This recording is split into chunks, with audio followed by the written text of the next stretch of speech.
C'est vers le 3e millénaire avant Jésus-Christ, il y a donc 5000 ans, que sont apparues les premières cités et l'écriture. L'invention de l'écriture marque le début de l'histoire. Avant, il s'agit de la préhistoire avec le paléolithique et le néolithique.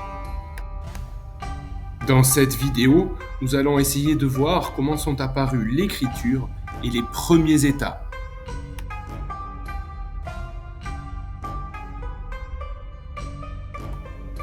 Vers 3500 avant Jésus-Christ, naissent les premières cités-États autour des fleuves en Mésopotamie et en Égypte, ce que nous appelons aujourd'hui le Moyen-Orient.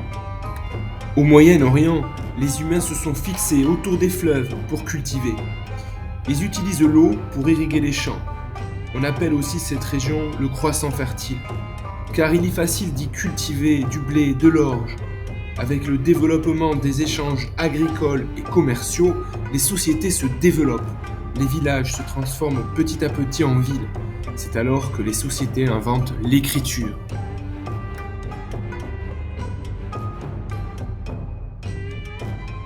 L'écriture naît dans les cités-États de Mésopotamie vers 3300 avant Jésus-Christ. Les premières écritures sont très différentes de la nôtre. Au départ, l'écriture prend la forme de petits dessins, les pictogrammes. Puis, l'écriture se perfectionne. Le cunéiforme, apparu en Mésopotamie, est la première véritable forme d'écriture. Elle est composée de signes en général gravés sur des tablettes d'argile. En Égypte, ce sont les hiéroglyphes, composés de dessins et de signes. Il y en a plus de 5000. Les Égyptiens écrivent en général sur du papyrus. L'écriture a en général de nombreuses fonctions. Elle sert d'aide-mémoire à tenir les comptes pour acheter et vendre du bétail. Elle a donc un rôle économique. Mais elle a aussi un rôle religieux. Elle permet de rendre hommage aux dieux de l'Orient ancien. Elle a enfin une fonction politique. Elle permet de mettre par écrit les lois de la cité-État. Les récits qui autrefois se transmettaient à l'oral sont maintenant écrits et gardés en mémoire. L'écriture est donc l'ancêtre d'Internet et des réseaux sociaux. Elle permet la communication à distance. L'écriture permet donc d'entrer dans l'histoire, car elle garde trace de la vie des humains pour le futur. On sait plus de choses sur ces sociétés grâce à ces traces écrites. L'invention de l'écriture est une véritable révolution. Elle permet d'élaborer une vraie science et transforme profondément les sociétés. L'écriture permet aussi l'invention des premières écoles pour transmettre ce savoir. Quoi ? Mais ce n'est pas Charlemagne qui a inventé l'école comme le chantait France Gall ?